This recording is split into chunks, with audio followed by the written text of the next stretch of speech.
Hi friends, ಎಲ್ಲರಿಗೂ ನಮಸ್ಕಾರ. ಎಲ್ಲರೂ ಹೇಗಿದ್ದೀರಾ? ಎಲ್ಲರೂ ಚೆನ್ನಾಗಿದ್ದೀರಿ ಅನ್ಕೊಂಡು ವಿಡಿಯೋ ಶುರು ಮಾಡ್ತಾ ಇದ್ದೀನಿ. Welcome back to Nalina Skanda kitchen blogs. ಇವತ್ತಿನ ಬ್ಲಾಗ್ ಎಲ್ಲ ಮಲ್ಲೇಶ್ವರಂ ದೇವಸ್ಥಾನಗಳಿಗೆ ಹೋಗಿದ್ದು ಮತ್ತೆ ಅಲ್ಲಿ ಸ್ವಲ್ಪ ಶಾಪಿಂಗ್ ಮಾಡಿದ್ದು ಅದೇ ಆಗಿರುತ್ತೆ.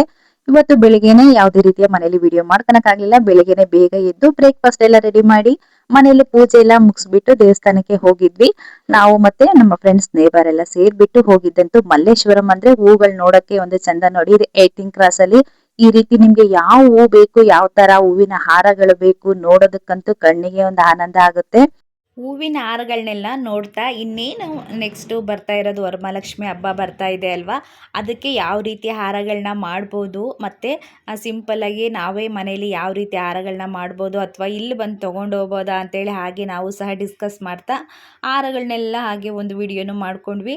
ಈ ಥರ ವಿಡಿಯೋ ಇತ್ತು ಅಂದರೆ ಮನೇಲೇ ಸಹ ನಾವು ಇರುವ ಹೂಗಳನ್ನು ಮನೇಲಿ ಯಾವ ಹೂಗಳಿರುತ್ತೆ ನೋಡಿ ಆವಾಗ ಆ ಹೂಗಳಿಂದನೇ ಈ ರೀತಿ ರೆಡಿ ಮಾಡ್ಕೋಬಹುದು. ಅಲ್ಲೇ ಬನಶಂಕರಿ ದೇವಸ್ಥಾನ ಇದೆ 18 ಕ್ರಾಸ್ ಬ್ಯಾಕ್ ಸೈಡ್, ಅಂದ್ರೆ ಪಕ್ಕದ ರೋಡ್ ಅಲ್ಲೇನೆ ಇದು ದೇವಸ್ಥಾನ, ಬನಶಂಕರಿ ದೇವಸ್ಥಾನ ಬರುವಂತದ್ದು. ಸರ್ಕಲ್ ಮಾರಮ್ಮನ ದೇವಸ್ಥಾನ ನೋಡಿದ್ವಿ, ಅಲ್ಲಂತೂ ತುಂಬಾನೇ ಕ್ಯೂ ಇತ್ತು, ತುಂಬಾನೇ ರಶ್ ಸಹ ಇತ್ತು. ಆಷಾಢ ಮಾಸ ಆಗಿರೋದ್ರಿಂದ ಎಲ್ಲಾ ದೇವಸ್ಥಾನಗಳಲ್ಲೂ ಇದೇ ರೀತಿ ಇವಾಗ ರಶ್ ಇದೆ. ಹಾಗೆ ನಾವು ಬನಶಂಕರಿ ದೇವಸ್ಥಾನಕ್ಕೆ ಹೋಗ್ಬೇಕಂತಾನೆ ಹೋಗಿದ್ದು. ಅಲ್ಲೇ ನಾವು ಬೆಲ್ಲದ ಆರತಿ ಮತ್ತೆ ನಿಂಬೆ ಹಣ್ಣಿನ ಆರತಿಯನ್ನ ಹಚ್ಬಿಟ್ಟು ಆಮೇಲೆ ಟೈಮ್ ಇದ್ರೆ ಮಿಕ್ಕಿನ ದೇವಸ್ಥಾನಗಳೆಲ್ಲ ಹೋಗ್ಬೇಕು ಅಂತಾನೆ ಪ್ಲಾನ್ ಮಾಡ್ಕೊಂಡು ಹೋಗಿದ್ದಂಥದ್ದು. ಇವಾಗ ಎಲ್ಲರೂ ಆರತಿಯನ್ನ ಮಾಡೋದಕ್ಕೆ ರೆಡಿ ಮಾಡ್ಕೊಳ್ತಾ ಇದೀವಿ. ಮತ್ತೆ ಬೆಲ್ಲದ ಆರತಿ ಸ್ವಲ್ಪ ಹಚ್ಚಿದ್ದು, ಮತ್ತೆ ಇನ್ನೊಂದಿಬ್ರು ಈ ಕಡೆ ನಿಂಬೆ ಹಣ್ಣಿನ ದೀಪನ ಹಚ್ಚಿದ್ವಿ. ಇವಾಗ ಎಲ್ಲರೂ ರೆಡಿ ಮಾಡ್ಕೊಳ್ತಾ ಇದ್ದಾರೆ ನೋಡಿ. ನಿಂಬೆ ಹಣ್ಣಿನ ದೀಪ ಅಥವಾ ಬೆಲ್ಲದ ಆರತಿ ಯಾವ್ದಾದ್ರು ಸಹ ನಾವು ಆಷಾಢ ಮಾಸ ಮತ್ತೆ ಶ್ರಾವಣ ಮಾಸ ಅಥವಾ ನಾನು ಯಾವಾಗ್ಲೂ ಬರೋಂತ ಶುಕ್ರವಾರಗಳಲ್ಲಿ ಹಚ್ಚಬಹುದು. ಮೊದಲಿಗೆ ಹಚ್ಚೋದಕ್ಕೆ ಹೇಗ್ ರೆಡಿ ಮಾಡ್ಕೋಬೇಕು ಅಂದ್ರೆ, ಈ ತರ ಒಂದು ಅಡಕೆ ಎಲೆ ಬರುತ್ತಲ್ವಾ, ಅದ್ರ ಮೇಲೆ ಅಕ್ಕಿಯನ್ನ ಹಾಕೋಬೇಕು. ಅಕ್ಕಿಯನ್ನ ಹಾಕಿ ಅಕ್ಕಿನ ನೀಟಾಗಿ ಹರಡ್ಬಿಟ್ಟು ಅದ್ರ ಮೇಲೆ ಬೆಲ್ಲದ ಹಚ್ಚುಗಳನ್ನ ಇಟ್ಟು ಆಮೇಲೆ ನಮ್ಮ ಮನೆಯಲ್ಲಿ ಯಾವ ತರ ಹೂಗಳೇನಿರುತ್ತೆ ನೋಡಿ ಅದನ್ನ ಹೂವಿಂದ ಈ ತರ ಸ್ವಲ್ಪ ಅಲಂಕಾರ ಮಾಡ್ಕೋಬೇಕು. ಆಮೇಲೆ ಬೆಲ್ಲದ ಅಚ್ಚು ಏನಿರುತ್ತೆ ಅದಕ್ಕೆ ಅರಿಶಿನ ಕುಂಕುಮನ ಹಚ್ಬಿಟ್ಟು ಇದು ಕಡಲೆ ಬತ್ತಿಯನ್ನ ತುಪ್ಪದಲ್ಲಿ ನೆನೆಸಿಟ್ಟಿರ್ಬೇಕು. ಅವಾಗ ಹಚ್ಚಿದಾಗ ತುಂಬಾನೇ ನೀಟಾಗಿ ಚೆನ್ನಾಗಿ ಬಹಳ ಹೊತ್ತು ಉರಿಯುತ್ತೆ. ತುಪ್ಪ ಅಥವಾ ಎಣ್ಣೆ ನಿಮ್ಗೆ ಯಾವ ರೀತಿ ಅನುಕೂಲ ಆಗುತ್ತೆ ಆ ರೀತಿ ಹಚ್ಬೋದು.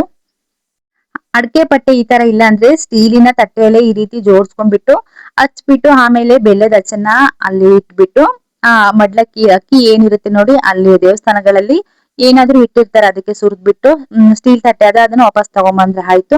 ಅಥವಾ ಅಲ್ಲೇ ಇಟ್ಟು ಬರ್ತೀವಿ ಅಂದ್ರೆ ಈ ತರ ಅಡಕೆ ಪಟ್ಟೆಗಳಲ್ಲಿ ಹಚ್ಚಿ ಅಲ್ಲೇ ಇಟ್ಟು ಬರ್ಬೋದು. ನಿಂಬೆಹಣ್ಣಿನ ದೀಪನೂ ಅಷ್ಟೇ ನೋಡಿ, ಒಂದು ತಟ್ಟೆಯಲ್ಲಿ ಈ ರೀತಿ ಅಕ್ಕಿಯನ್ನ ಹಾಕ್ಬಿಟ್ಟು ನೀಟಾಗಿ ಹರಡ್ಬೇಕು. ನಿಂಬೆಹಣ್ಣನ್ನ 2 ಹೋಳಾಗಿ ಕಟ್ ಮಾಡ್ಕೊಂಡು ಅದನ್ನ ಉಲ್ಟಾ ಮಾಡ್ಕೋಬೇಕು. ಉಲ್ಟಾ ಮಾಡ್ಬಿಟ್ಟು ಹಿಂದೆಗಡೆ ಏನ್ ನಿಂಬೆ ಹಣ್ಣಿನ ತಿರುಳಿರುತ್ತೆ ನೋಡಿ ಹುಳಿ ಅಂಶ, ಅದನ್ನೆಲ್ಲ ನೀಟಾಗಿ ತೆಗ್ದ್ಬಿಟ್ಟು ಈ ತರ ಉಲ್ಟಾ ಮಾಡಿ ಇಟ್ಬಿಟ್ಟು ಅದರಲ್ಲಿ ನೆನ್ಸಿಟ್ಟಿರುವಂತ ಕಡಲೆ ಬತ್ತಿಗಳನ್ನ ಎರಡೆರಡು ಇಡ್ಬೇಕು. ಯಾವಾಗ್ಲೂ ಒಂಟಿ ಬತ್ತಿಯನ್ನ ಹಚ್ಚಬಾರ್ದು. ದೀಪಕ್ಕೆ ಆಗ್ಲಿ ಅಥವಾ ಈ ತರ ನಾವೇನೋ ದೀಪ ಹಚ್ಚುತ್ತೀವಿ ಅಂದಾಗ್ಲಿ 2 ಬತ್ತಿಯನ್ನ ಜೋಡಿ ಮಾಡಿ ಇಡ್ಬೇಕು. ಇವಾಗ ಎಲ್ಲಾರು ರೆಡಿ ಮಾಡ್ಕೊಳ್ತಾ ಇದ್ದಾರೆ, ಅದನ್ನೇ ತೋರಿಸ್ತಾ ಇದೀನಿ ನಾನು. ಅದನ್ನೆಲ್ಲ ಸ್ವಲ್ಪ ವಿಡಿಯೋ ಮಾಡ್ಕೊಂಡ್ಬಿಟ್ಟು ಆಮೇಲೆ ನಾನ್ ರೆಡಿ ಮಾಡ್ಕೊಂಡೆ. ಈ ತರ ಕಡಲೆ ಬತ್ತಿನೆಲ್ಲ ನಿಂಬೆ ಹಣ್ಣಿನ ಈ ತರ ಬಟ್ಲ ಒಳಗೆ ಇಟ್ಬಿಟ್ಟು ಆಮೇಲೆ ಅದಕ್ಕೂ ನಿಂಬೆ ಹಣ್ಣಿನ ಹೋಳು ಏನಿರುತ್ತೆ ನೋಡಿ ಅದಕ್ಕೆ ಅರಿಶಿನ ಮತ್ತೆ ಕುಂಕುಮವನ್ನ ಹಚ್ಬಿಟ್ಟು ಆಮೇಲೆ ಇನ್ನೇನ್ ನಾವು ದೇವ್ರ ಹತ್ರ ಹೋಗ್ತಾ ಇದೀವಿ ಬೆಳಗೋಕೆ ಅಂದ ಟೈಮಲ್ಲಿ ದೀಪವನ್ನ ಹಚ್ಕೋಬೇಕಾಗುತ್ತೆ. ಕಡ್ಲೆ ಬತ್ತಿ ನಿಮ್ಗೆ ಈಸಿಯಾಗಿ ಗದ್ಗೆ ಅಂಗಡಿಗಳಲ್ಲೆಲ್ಲ ಸಿಗುತ್ತೆ, ಅಥವಾ ನೀವು ಮನೆಯಲ್ಲೇ ಹತ್ತಿ ಕಾಟನ್ ಇದ್ರೆ ಆರಾಮಾಗಿ ಮನೆಯಲ್ಲಿ ಈಸಿಯಾಗಿ ಮಾಡ್ಕೋಬಹುದು. ಅದು ಮಾಡೋದೇನ್ ತುಂಬಾ ಕಷ್ಟ ಅಲ್ಲ. ಆರಾಮಾಗಿ ನೀಟಾಗಿ ಒಂದು ಉಂಡೆ ತರ ಮಾಡ್ಬಿಟ್ಟು ಮುಂದೆ ಸ್ವಲ್ಪ ಹಾಲು ಅಥವಾ ತುಪ್ಪವನ್ನ ಹಚ್ಚಿದ್ರೆ ನೀಟಾಗಿ ಶೇಪ್ ಅಲ್ಲಿ ಚೆನ್ನಾಗ್ ಬರುತ್ತೆ ಕಡ್ಲೆ ಬತ್ತಿ.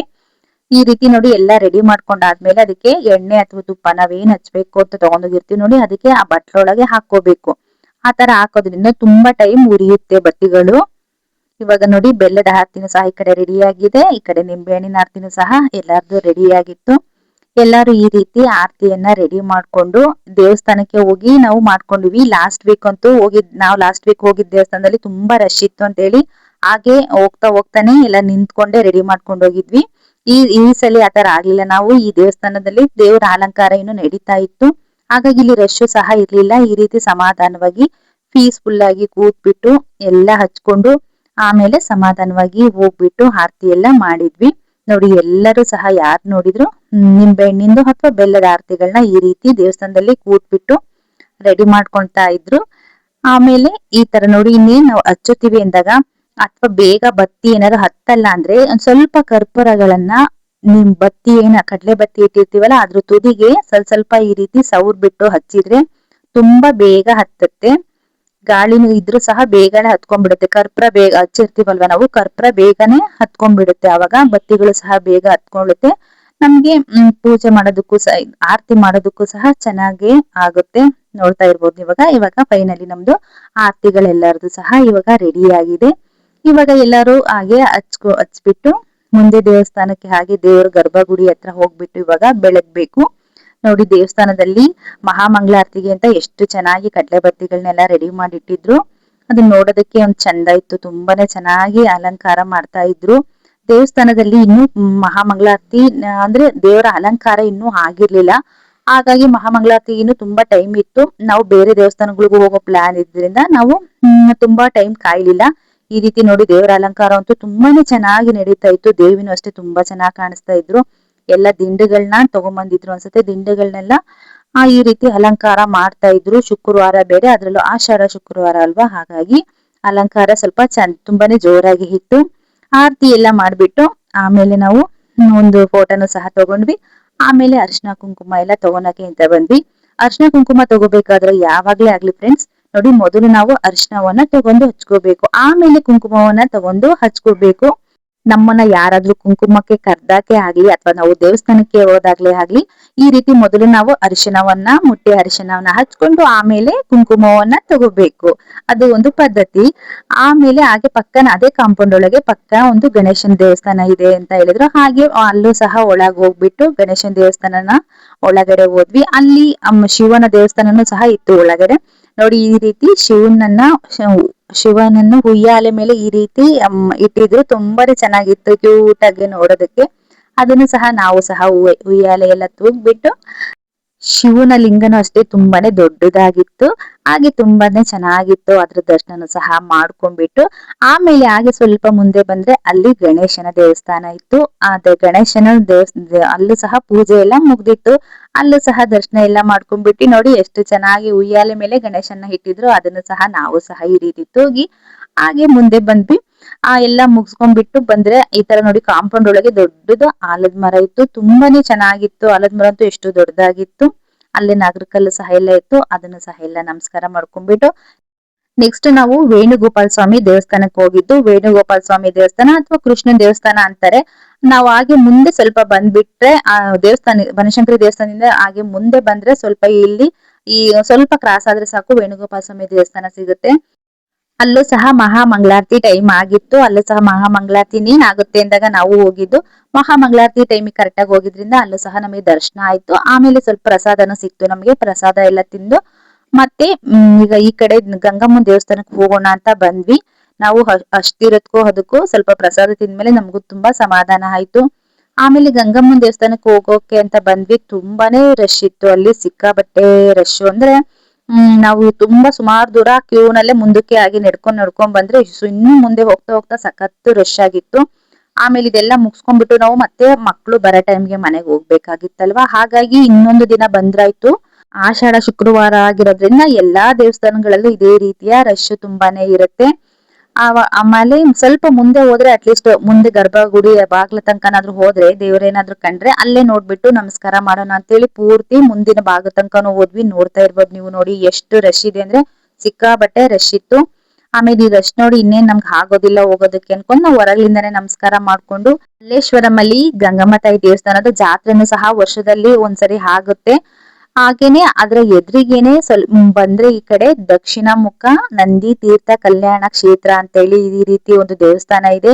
ನೋಡಿ ನಾವ್ ಎಲ್ಲೆಲ್ಲಿಗೋ ಹೋಗ್ತೀವಿ ಬೇರೆ ಬೇರೆ ಪ್ಲೇಸ್ ಗಳನ್ನ ವಿಸಿಟ್ ಮಾಡೋದಕ್ಕೆ ಅಂತ. ಈ ಪ್ಲೇಸ್ ಸಹ ಎಷ್ಟು ಚೆನ್ನಾಗಿತ್ತು ಅಂದ್ರೆ ತುಂಬಾನೇ ಚೆನ್ನಾಗಿದೆ. ತುಂಬಾ ಹಳೆಯ ದೇವಸ್ಥಾನ ಅನ್ಸುತ್ತೆ ಇದು. ಹೀಗೆ ಒಳಗೆ ಹೋದ್ರೆ ಎಲ್ಲ ಕಲ್ಲಿನ ಕಂಬಗಳಿಂದನೇ ಇದೆ ಈ ದೇವಸ್ಥಾನ. ಒಳಗಡೆ ಅಲ್ಲಿ ಕೆಳಗಡೆ ಹೋದ್ರೆ ನಮ್ಗೆ ಅಲ್ಲಿ ಒಂದು ಬಾವಿ ತರ ಇದೆ. ಅದರ ಮೇಲೆ ಆ ನಂದಿ ಇರೋದು. ನಂದಿ ಕೆಳಗಡೆ ಶಿವ ಇರೋಂಥದ್ದು. ನಂದಿಯ ಬಾಯಿಂದ ನೀರು ಬರ್ತಾ ಇರುತ್ತೆ. ಆ ನೀರು ಕರೆಕ್ಟ್ ಆಗಿ ಕೆಳಗಡೆ ಇರುವ ಶಿವಲಿಂಗದ ಮೇಲೆ ಬೀಳುವ ಹಾಗೆ ಇದೆ ಈ ದೇವಸ್ಥಾನದಲ್ಲಿ. ಅಲ್ಲಿ ಇದ್ರಲ್ಲೂ ಅಷ್ಟೇ ಎಷ್ಟೊಂದು ಆಮೆಗಳಿತ್ತು ಆ ಬಾವಿಯಲ್ಲಿ ಅಂದ್ರೆ ತುಂಬಾನೇ ಸಿಕ್ಕಾಬಟ್ಟೆ ಆಮೆಗಳಿತ್ತು. ನೋಡಿ, ನೋಡ್ತಾ ಇರ್ಬೋದು ನೀವು, ಈ ನಂದಿ ಏನಿದೆ ಅದ್ರ ಬಾಯಲ್ಲಿ ನೀರ್ ಬರ್ತಾ ಇರೋಂಥದ್ದು. ಆ ನೀರು ಕರೆಕ್ಟ್ ಆಗಿ ಆ ನಂದಿ ಏನಿದೆ ನೋಡಿ, ಅದೇ ರೀತಿ ಅದೇ ಕೆಳಗಡೆ ಸ್ವಲ್ಪ ನಂದಿಯ ಕೆಳಗಡೆ ಶಿವಪ್ಪ ಇರೋಂಥದ್ದು. ಶಿವನ ತಲೆಯ ಮೇಲೆ ನಂದಿ ಬಾಯಿಂದ ಬರ್ತಾ ಇರೋ ನೀರು ಕರೆಕ್ಟ್ ಆಗಿ ಅದ್ರ ಮೇಲೇನೆ ಬೀಳ್ತಾ ಇದೆ ನೋಡಿ. ಎಷ್ಟು ಚೆನ್ನಾಗಿತ್ತು ನೋಡೋದಕ್ಕೆ ಅಂದ್ರೆ ತುಂಬಾನೇ ಚೆನ್ನಾಗಿತ್ತು ಈ ದೇವಸ್ಥಾನ. ಯಾರೆಲ್ಲ ಮಲ್ಲೇಶ್ವರಮಲ್ಲಿ ಅಥವಾ ಬೆಂಗಳೂರಲ್ಲಿ ಇದೀರಿ, ಒಂದ್ಸಲಿ ಹೋಗಿ ವಿಸಿಟ್ ಮಾಡಿ, ತುಂಬಾನೇ ಚೆನ್ನಾಗಿತ್ತು. ಆಮೆಗಳು ಅಷ್ಟೇ ನೋಡಿ ಎಷ್ಟೊಂದು ಇದೆ ಅಂತ ನೋಡ್ತಾ ಇರ್ಬೋದು ನೀವು. ಅದ್ರ ಜೊತೆ ಸ್ವಲ್ಪ ಮೀನುಗಳು ಇತ್ತು. ಈ ರೀತಿ ತುಂಬಾನೇ ಕ್ಯೂಟ್ ಆಗಿತ್ತು ದೇವಸ್ಥಾನ ನೋಡೋದಕ್ಕೆ. ನೋಡಿ ಸಹ ನಮಗೂ ಖುಷಿ ಆಯ್ತು. ಎಲ್ಲ ದರ್ಶನ ಮಾಡ್ಕೊಂಡ್ಬಿಟ್ಟು ನಾವು ಸಹ ಒಂದು ಫೋಟೋ ತಗೊಂಡ್ವಿ. ಹಾಗೆ ಅಲ್ಲಿಂದ ಮುಂದೆ ಬಂದ್ರೆ ಲಕ್ಷ್ಮೀ ನರಸಿಂಹಸ್ವಾಮಿ ದೇವಸ್ಥಾನ ಇದೆ. ಗಂಗಮ್ಮನ ದೇವಸ್ಥಾನ ಪಕ್ಕದಲ್ಲೇ ಇರುವಂತ ದೇವಸ್ಥಾನ ಇದು. ಅಲ್ಲಿ ಹೋದ್ವಿ ನಾವು, ಒಂದ್ ಅರ್ಧ ಜನ ಒಳಗ್ ಹೋದ್ವಿ, ಇನ್ನೊಂದ್ ಅರ್ಧ ಜನ ಇನ್ನೇನ್ ಒಳಗ್ ಹೋಗ್ಬೇಕು ಅನ್ನೋಷ್ಟೊತ್ತಿ ಅಲ್ಲೂ ಸಹ ಟೈಮ್ ಆಗಿತ್ತು. ಡೋರ್ ಕ್ಲೋಸ್ ಮಾಡ್ಬಿಟ್ರು. ಆಮೇಲೆ ಅಲ್ಲಿ ಆ ದೇವಸ್ಥಾನದಲ್ಲಿ ಬ್ಯಾಕ್ ಸೈಡ್ ಡೋರ್ ಇರೋಂಥದ್ದು ಗೊತ್ತಿತ್ತು. ಹಾಗಾಗಿ ಇನ್ನೊಂದಿಬ್ರು ನಾವು ಬ್ಯಾಕ್ ಸೈಡ್ ಡೋರ್ ಇಂದ ಹೋಗ್ಬಿಟ್ಟು ಆಮೇಲೆ ಒಳಗಿಂದನೇ ಹಾಗೆ ಕ್ಯೂ ಅಲ್ಲಿ ಸೇರ್ಕೊಂಡು ಅಲ್ಲೂ ಸಹ ದರ್ಶನ ಮುಗಿಸ್ಕೊಂಡ್ ಬಂದ್ವಿ. ಹೋಗಿ ದರ್ಶನ ಆಗ್ಲಿಲ್ಲ ಅಂದ್ರೆ ತುಂಬಾನೇ ಬೇಜಾರಾಗ್ಬಿಡುತ್ತಲ್ವಾ. ಹಾಗಾಗಿ ಮಿಸ್ ಮಾಡ್ಕೋಬಾರ್ದು ಅಂತ ಹೇಳಿ ಅಲ್ಲಿ ಸಹ ದರ್ಶನ ಮುಗಿಸ್ಕೊಂಡ್ಬಿಟ್ಟು ಅದ್ರ ಪಕ್ಕದಲ್ಲಿ ಇರುವಂತದ್ದು ಕಾಡ್ಮಲ್ಲೇಶ್ವರ ದೇವಸ್ಥಾನ. ಕಾಡ್ಮಲ್ಲೇಶ್ವರಂ ದೇವಸ್ಥಾನ ಅಂತೂ ತುಂಬಾ ಜನ ನೋಡಿರ್ತೀರ ನೀವು. ಅದು ಅಷ್ಟೇ ತುಂಬಾ ಹಳೆಯ ದೇವಸ್ಥಾನ, ತುಂಬಾನೇ ಚೆನ್ನಾಗಿರೋಂತ ದೇವಸ್ಥಾನ. ಅಲ್ಲೂ ಸಹ ಹೋಗ್ಬಿಟ್ಟು ಅಲ್ಲೂ ಟೈಮ್ ಆಗ್ಬಿಟ್ಟಿತ್ತು, ಇನ್ನೇನ್ ಕ್ಲೋಸ್ ಮಾಡ್ತಾರೆ ಅಂತ ಬೇಗ ಹೋಗಿ ಅಲ್ಲೂ ಸಹ ದರ್ಶನ ಎಲ್ಲ ಮುಗಿಸ್ಕೊಂಡು ಹಾಗೆ ಮುಂದೆ ಬರ್ತಾ ಇದ್ವಿ. ಅಲ್ಲಿ ಪ್ಯೂರ್ ಮೈಸೂರ್ ಸಿಲ್ಕ್ ಸ್ಯಾರಿದು 50% ಆಫ್ ಅಂತ ಹೇಳಿ ಆ ಸೇಲ್ ನಡೀತಾ ಇತ್ತು. ಹಾಗೆ ಒಂದ್ ವಿಸಿಟ್ ಮಾಡೋಣ ಅಂತ ಒಳಗೆ ಹೋದ್ವಿ. ಸೀರೆಗಳು ಸಹ ಆ ಪ್ಯೂರ್ ಮೈಸೂರ್ ಸಿಲ್ಕ್ ಸ್ಯಾರಿ ಅಂದ್ರೆ ಚೆನ್ನಾಗಿ ಇರುತ್ತಲ್ವಾ, ತುಂಬಾನೇ ಚೆನ್ನಾಗಿತ್ತು. ಹಾಗೆ ರೇಟ್ಗಳು ಸಹ ಹಾಗೆ ತುಂಬಾನೇ ಚೆನ್ನಾಗಿ ಇತ್ತು.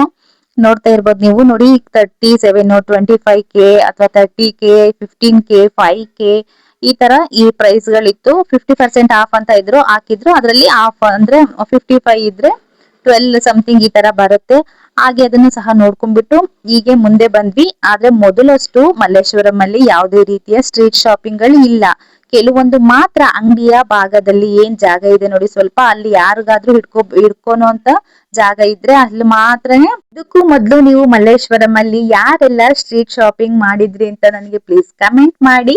ಹಾಗೆ ಇನ್ ಮುಂದೆ ನೀವೇನಾದ್ರೂ ಮಲ್ಲೇಶ್ವರಂ ಅಲ್ಲಿ ಈ ತರ ಸ್ಟ್ರೀಟ್ ಶಾಪಿಂಗ್ ಮಾಡ್ಬೇಕು ಅನ್ನೋ ಐಡಿಯಾ ಇದ್ರೆ ದಯವಿಟ್ಟು ಒಂದ್ಸಲಿ ವಿಚಾರಿಸ್ಕೊಂಡು ಹೋಗಿ.